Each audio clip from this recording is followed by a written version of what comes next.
Now, great alteration means great change. And here, the sentence should read, whether they are unclung to or clung to, they are the great alterations.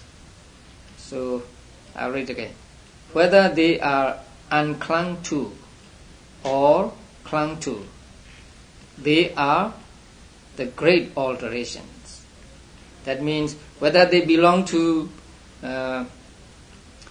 outside things or whether they belong to beings, living beings, all the same, they are great alterations. They are great changes. Here then, the great alteration of the unclung to, that means outside things, evidences itself in the emergence of an eon. Now, this word appears in another context also, and he made the same translation.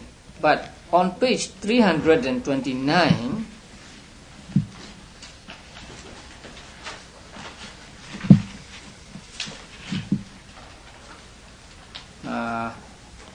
just close to the bottom, 3 lines from the bottom. What did you see? What do you see there?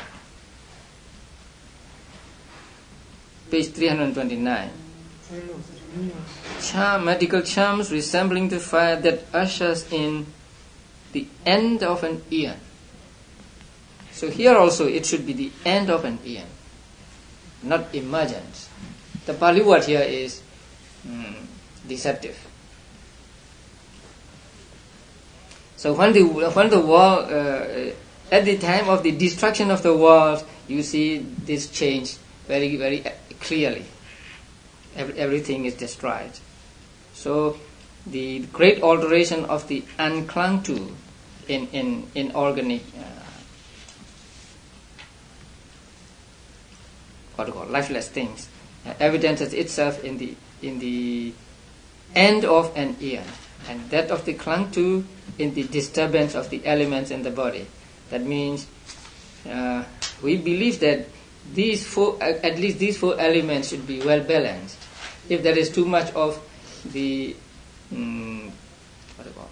earth element or water element, then you get disease or you get sick. So there is in Burma there's a native medical practice which make the elements their basis, and they always explain with reference to these elements. So if you eat food which are sticky, and it will cause constipation and so on, and they say this food has earth element as its prominent property. And if you eat something which is bitter, they said you will get a lot of wind element. So it promotes wind element, and so they base on these 4 primary elements, and they divide food into, say, those which have earth element as prominent property or water element as prominent property, and so they treat patients by giving them food appropriate for the disease. And they always say food is medicine and medicine is food. Now, for accordingly, the conflagrations, flame, burst up, and so on. This is the explanation of the destruction of the world, and we'll come to that later too, in the next chapter. And then there are four verses that describe the alteration in the living beings. The bite of wooden mouths can make the body stiff. To all intent, when roused, is its earth element. It might be gripped by such a snake. So they believe that there are snakes, the bites of which can cause your body to become stiffened. And also there are some kind of snakes which can make your body like water element and so on. So when bitten by such a snake, there is disturbance of elements in your body, and so your body alters. So they are great primaries because they have become the basis of great alterations. And then next one is because they are great and because they are entities. Great, because they need great effort to discern them, and entities or Buddha, because they are existent. Thus they are great primaries, because they are great and because they are entities.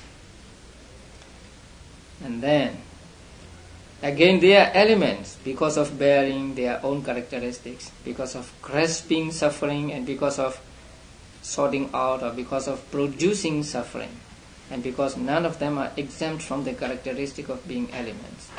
And they are states, they are called states, dhammas, owing to bearing their own characteristics, and owing to their so bearing for the length of the moment appropriate to them.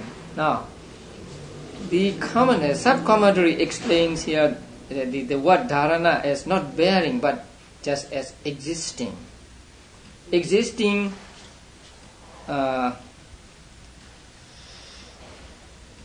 with their own characteristics. I mean, existing for the length of the moment appropriate to them. That means Chaita is called an element, and Rupa is also called an element. Chaita has only one moment's existence, one moment's life, but Rupa has 17 moments' life. So that is why they said according to their own characteristic. I mean, for the length of the moment appropriate to them. So if it is Chaita or Cetasika, then it has only one moment's life, one moment's existence. If it is Rupa, it has 17 moments' life. They are impermanent in the sense of liability to destruction and so on. So they are not difficult. And then, as to the resolution, separability and non-resolution, inseparability, they are positionally unresolvable, inseparable, since they always arise together in every single minimal material group consisting of the bare octet and the others. Bare octet means those mentioned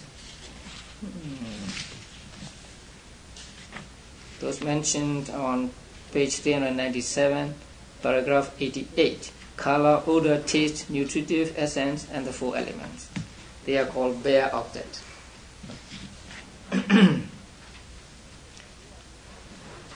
But they are resolvable, separable by characteristic. So they are different according to characteristic. This is how they should be given attention to as to resolution and non-resolution. And then to the similar and dissimilar. Although they are unresolved, inseparable in this way, yet the first 2 are similar in heaviness, and so are the last 2 in lightness. Earth and water are heavy, and fire and air are light. And the first 2 are dissimilar to the last 2, and the last 2 to the first 2. So they are dissimilar. This is how they should be given attention to, as similar and dissimilar. As to distinction between internal and external, the internal elements are the material support for the physical basis of consciousness. That means eyes, ears, and so on, for the kinds of intimation and for the material faculties. They are associated with posture, and they are of fourfold origination. That means caused by 4 things. The external elements are of the opposite kind, because external elements are not caused by all 4 causes, but just by one temperature. And they are not associated with postures, and they are not basis for consciousness and so on. As to the inclusion, karma-originated earth element is included together with the other karma-originated elements, because there is no difference in their origination. So they are similar in being karma-originated. Likewise, the consciousness-originated is included together with other consciousness-originated elements. They are grouped together. And then, as to condition, the earth element, which is held together by water, maintained by fire, and distended by air, is a condition for other 3 great primaries by acting as their foundation and so on. So, they help each other and they do their own functions. So they are conditioned for each other. And then as to lack of conscious reaction, that means they have no consciousness, they have no understanding of their own. So here too, the earth element does not know I am the earth element, or I am a condition by acting as foundation for three great primaries, and the other three do not know the earth element is a condition for us by acting as our foundation. And similarly in each instance, this is how they should be given attention to us. Lack of conscious reaction. So they are non-cognizing things. They do not have cognition, they do not have consciousness, they do not have thinking. As to the analysis of conditions, there are four conditions now. This is important. There are four conditions or four causes for the elements or for the material properties, and they are karma, consciousness, nutriment, and temperature. And karma is a condition for what is karma originated, not consciousness and the rest. And consciousness, etc. alone are these respective conditions for what is consciousness originated, and not others. And karma is the producing condition for what is karma originated. So producing condition.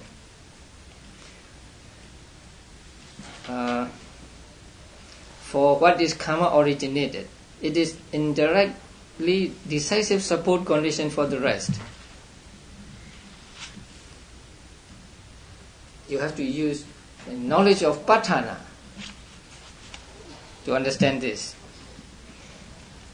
In patthana there are 24 conditions mentioned. And here the producing condition means that which produces. But there is no producing condition, no producing condition among the 28, among 24 mentioned in patthana. So, in the footnote, you see the term producing condition refers to causing origination, though as a condition it is actually karma condition. So, among the 24 conditions mentioned in patthana, it is karma condition. But here it is said to be producing condition, so they are the same.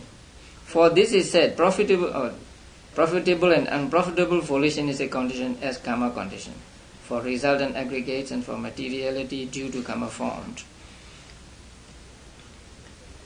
And it is indirectly decisive support condition for the rest. Now, the decisive support condition has the widest application among the 24 conditions. If you cannot explain certain thing by the other conditions, you may point to the decisive support condition, because it is very wide, and so you can include everything in that. Now, strictly speaking, decisive support pertains to only those that are mental, chetas and cetasikas, and not rupas. So here we cannot have the direct decisive support. That is why it is said indirectly decisive support. That means decisive support condition not mentioned in the patthana, but mentioned in some of the suttas. And so the sub-commentary gives some of the suttas, passages from some of the suttas, but those suttas cannot be traced. That's why there are blanks between the parentheses. So until this time, nobody can trace those quotations in the sub-commentary. And with a person as decisive support, and with a grove as decisive support, in the suttas, the decisive support condition can be indirectly understood according to the suttas in the sense of absence without. That means not arising without. Without it, something does not arise. So that is the condition for that. So if I cannot exist without you, then you are my decisive support condition, something like that. So not arising without.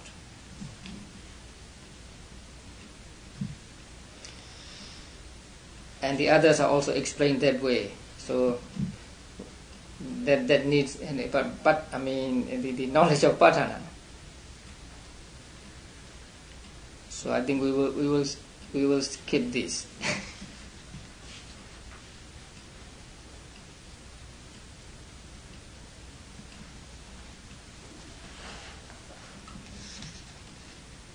And then the same method applies in the case of the consciousness originated, the nutriment originated, and the temperature originated, earth element and the rest.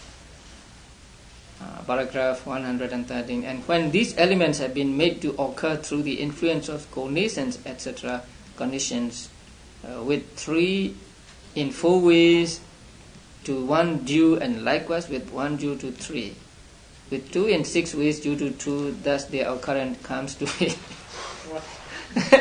Now, please have in mind, say the 4 elements. Let's say 1, 2, 3, 4.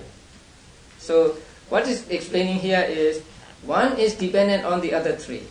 So let us say 1 is dependent on 2, 3, 4. 2 is dependent on 1, 3, 4. 3 is dependent on 1, 2, 4. And 4 is dependent on 1, 2, 3. Something like that. And then 2, 3, 4 is dependent on 1. And 1, 3, 4 is dependent on 2. And then what? 1, 2, 4 is dependent on 3. And then 1, 2, 3 is dependent on 4. So, what do you call that? Mutual dependency. So that is what is explained here. And then you take two at a time. 1, 2 is dependent on 3, 4. 3, 4 is dependent on 1, 2. So you get all these things. Now next paragraph. At the time of moving forward and moving backward, the earth element among these is a condition for pressing, pushing. That seconded by the water element is a condition for establishing on a foundation. But the water element seconded by earth element is a condition for lowering down. So when you're lowering down, there is the prominence of water element. The fire element seconded by air element is conditioned for lifting up. When you lift your foot up, the fire element and water element are prominent at that time. So when going down, the heaviness or something like that is prominent. And when you lift your body or your foot up, there is lightness. So you see the prominence of a given element when you raise your foot or when you put it down. As he gives his attention to them as what to many, etc. In this way, the elements become evident to him under each heading. And he again and again adverts and gives attention to them. Excess concentration, as he again and again adverts and gives attention to them, excess concentration arises in the way already described. So there is only excess concentration, no absorption. And this concentration too is called definition of 4 elements, because it arises in one who defines the 4 elements owing to the influence of his knowledge. And this bhikkhu who is devoted to the defining, these are the benefits of this meditation. And then development of concentration, conclusion. So what benefit you will get from the development of concentration?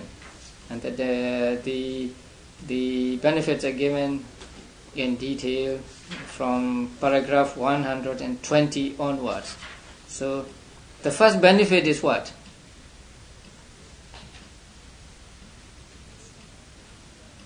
A blissful abiding here and now. That is the first. Now for the development, absorption, concentration provides the benefit of a blissful abiding here and now for the arahants with kangas described who develop concentration, thinking we shall attain and dwell with unified mind for a whole day. So the arahants and noble ones enter into jhana to enjoy happiness. And that happiness is called here and now. Happiness here and now. So for the absorption, concentration has this benefit. And the next one is what? When ordinary people and trainers develop it, thinking after emerging we shall exercise insight with concentrated consciousness, the development of absorption concentration provides them with the benefit of insight. So they make the jhana the basis for insight. So it gives the benefit of insight, or insight as benefit, by serving as the proximate cause for insight. And so too does excess concentration as a method of arriving at wide open in crowded circumstances. That means in this samsara is explained to be a very crowded place, and so you get some wide place when you get the excess concentration. That means you get a little happiness or peacefulness when you get concentration, and so you get a good chance there. So at wide open conditions and crowded circumstances, and the process of existence is the round of rebirth, which is a very cramped place, is crowded by the defilements of craving and so on. So this is what is meant here. So you get some moments which are free from the crowdedness of mental defilements of craving and so on. And then the next paragraph is a little complicated, 122. So I rewrote it. Maybe I'll explain this. Now, the development of concentration has direct knowledge as benefits, or they can give the benefits of direct knowledge.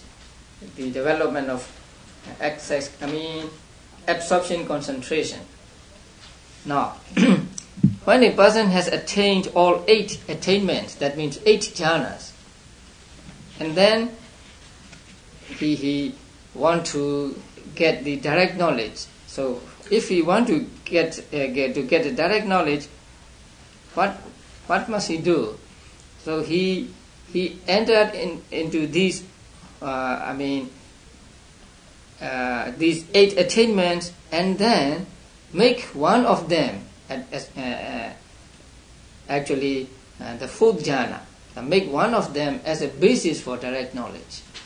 So he enters into that jhana and then emerges from that jhana. And after emerging from that jhana, he wishes that I get some kind of miracle power. Here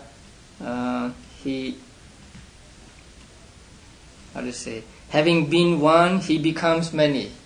And that means I'm one, but I want to be many. And so he can create many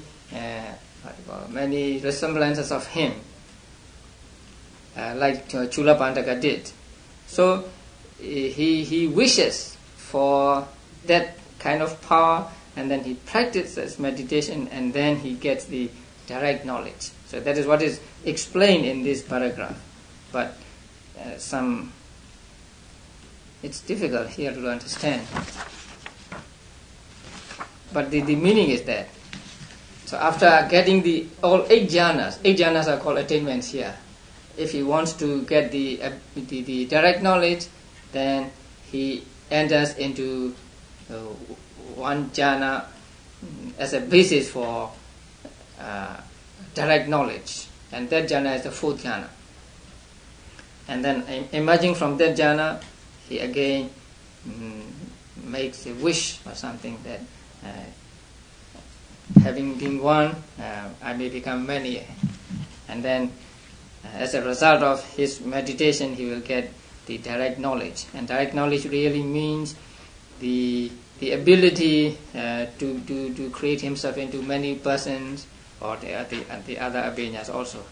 So when ordinary people have not lost their jhana and they aspire to rebirth in the Brahma world, thus let us be reborn in the Brahma world, or even though they do not make the aspiration, then the development of absorption concentration provides them with the benefits of an improved form of existence, since it ensures that for them. That means development of concentration can lead you to get a better existence, to be reborn in a better existence as Brahmas and so on. So it has this benefit. And the last one, paragraph 124, is the development of concentration has attainment of cessation as benefit. That means those who have reached the third stage of enlightenment, and also arahants, can enter into the attainment of cessation. So during this attainment of cessation, all mental activities are suspended for as long as the person wishes. But the maximum duration for human beings is 7 days. So for 7 days, or for 1 day or 2 days, he is like a statue. He has no mental activity, and so that state of being without mental activities is said to be very peaceful and very it's a highest form of happiness in this world. So it can give this benefit to the development of concentration. And so we come to the end of this chapter. Now the next chapter deals with supernormal powers, direct knowledge. So we have a glimpse of direct knowledge in the previous chapter, and in this chapter these kinds of direct knowledge are explained. And in this chapter we have a lot of stories. So what we should note here is there are 5 kinds of direct knowledge. They are what? In the second paragraph. When his concentrated mind is thus purified, or 1 is performing some kind of miracles. And the 2 is the knowledge of penetration of minds. That means reading other people's minds. What is third? Oh, divine ear. The knowledge of the divine ear.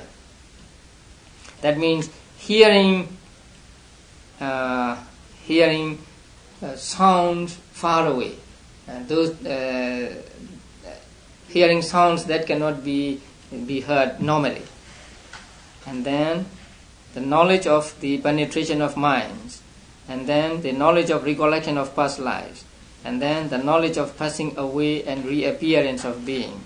These are called direct knowledge.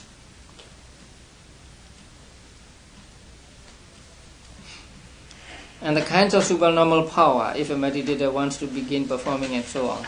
So now here he must achieve the 8 attainments, that means 8 jhanas, 4 rupa and 4 arupa, in each of the 8 kasinas ending with white kasina. So the first 8 kasinas, and the last 2 are left out. What are the last 2? Space and light. So space is left out because that cannot be the basis for attaining immaterial jhana. And the sub-commentary explains that the light kasina is to be taken as the same as what?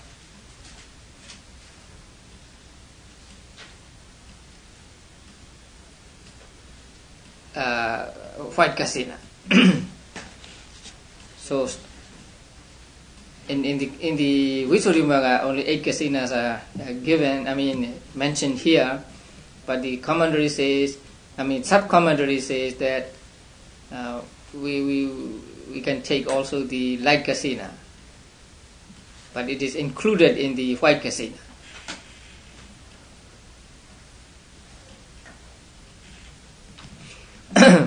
So let's say the eight kasinas, and then you have to make yourself very familiar with these kasinas and the jhanas. So there are 14 ways of making yourself familiar with these jhanas. that is in order of the kasinas, in the reverse order of the kasinas, and so on. So you enter into jhana on this kasina, and the next jhana on this kasina, and the next jhana on this kasina, and then again you enter into first jhana on this kasina, and then second jhana, first jhana on this kasina, and then first jhana on the other kasina, and so on. So that is to make you very familiar with the jhanas and kasinas. You have to go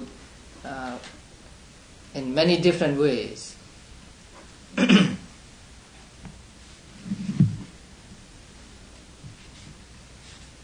And then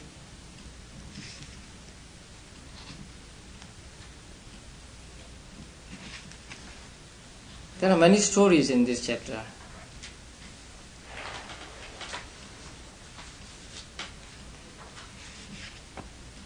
And some stories have been given in some chapters we have read, and many are new, maybe new to you.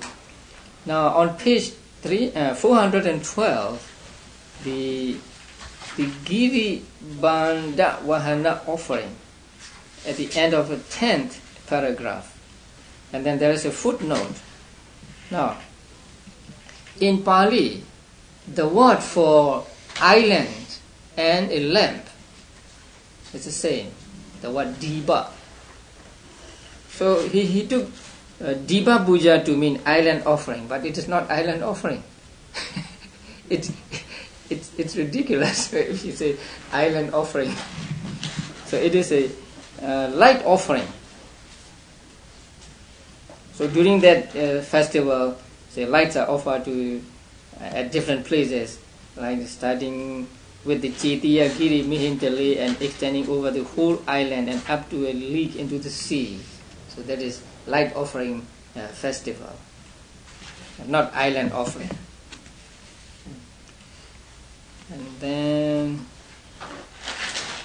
the others, I hope you have read them. Now I want to give you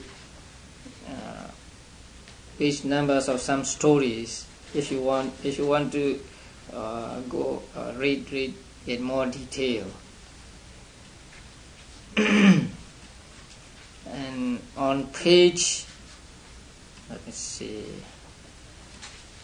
on page 416, at the end of paragraph 28, the reference given there is DHA 240.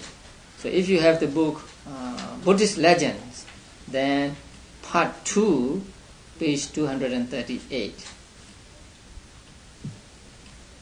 And then at the end of paragraph 29, no reference is given, but actually there is reference. So please read Buddhist Legends, part 3, page 179, and so on. And then on page 417, end of first paragraph, third line, M1333, that is middle length sayings, first volume, page 396.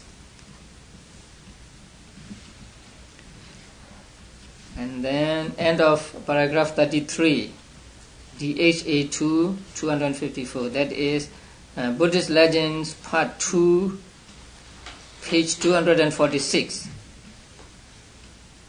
The next paragraph, DHA 310, and so on, that is Buddhist Legends, part 3, page 103. And next paragraph, DHA 1216, and so on, Buddhist Legends, part 1, 286.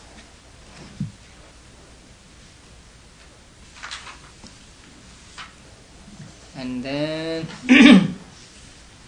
on page 419, paragraph 41, third line, DHA 4207, that is Buddhist Legends, part 3, page 319. And then beginning of line 205, DHA 4216. That is Buddhist Legends, Part 3, 327. And then 2 lines down, DHA 174. That is Buddhist Legends, Part 1, 256. And then end of the paragraph, DHA 3364. That is Buddhist Legends, Part 3, page 130. There, 2 lines from bottom of that paragraph, made of the 7 gems in a place. Actually, not 7 gems, 7 precious things. 7 precious things means gold, silver, and other jewels. And then, end of paragraph 42, DHA 1384. That is Buddhist Legends, Part 2, page 59.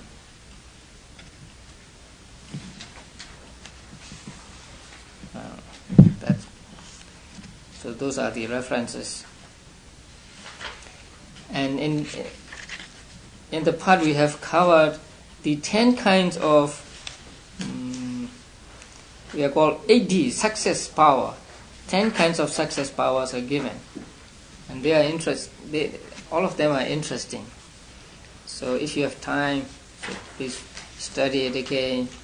And there is one thing which is very interesting, and that is, let me see,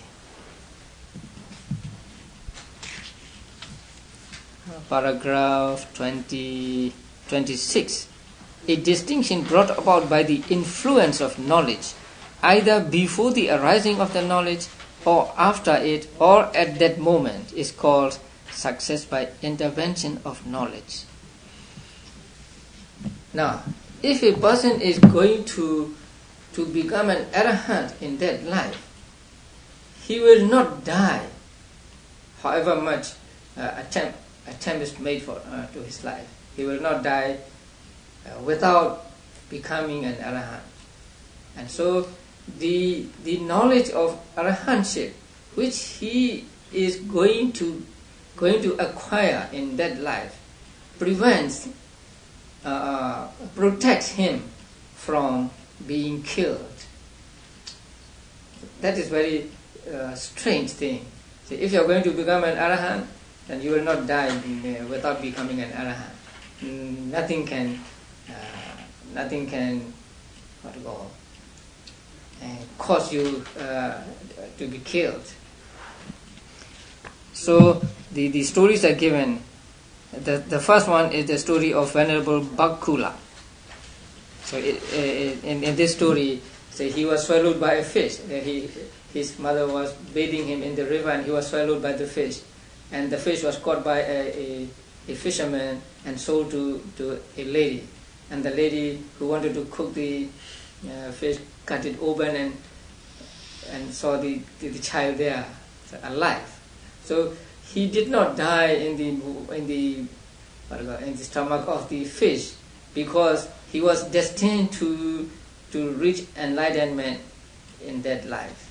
That is why he was not killed. Normally he would not survive, so being swallowed by a fish, so something like that. And the next story was Sankija. So while he was in the womb of his mother died. And so, as was the custom in those days, they tried to cremate the body. So when they cremate the body, they use stakes. And so one stake hit the child at a place like this, at the edge of the eye. And so he makes noise. So when they heard the noise, they thought, oh, there is something there, and then so they cut open the belly of the body and then got a child. So he was named Sankija here. His name is Sankija because he was injured by the stake, which is in Pali called Sanku. That's why he was called Sankija and so on. So there are many stories given.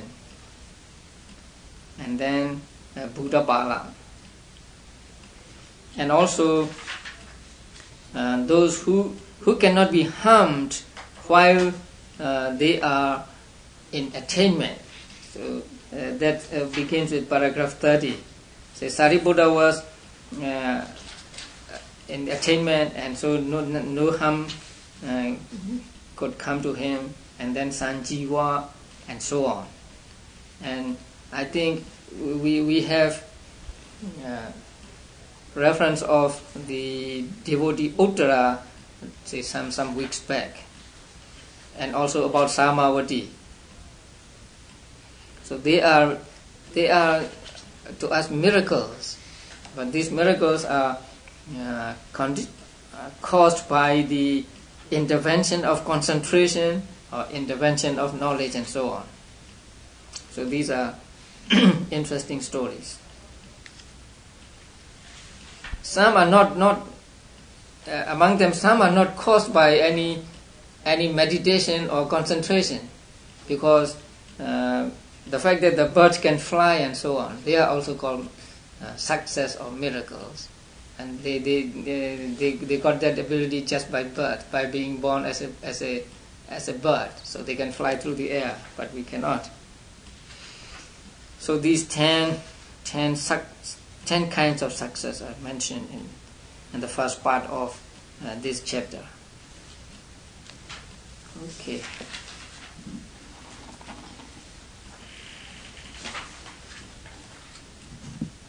So we are not meeting next week. So the following week we should have read through the next chapter, 445. Let's see. Yes, about 20 pages. 439, let me see. Or 440. Yeah, 440 or 439.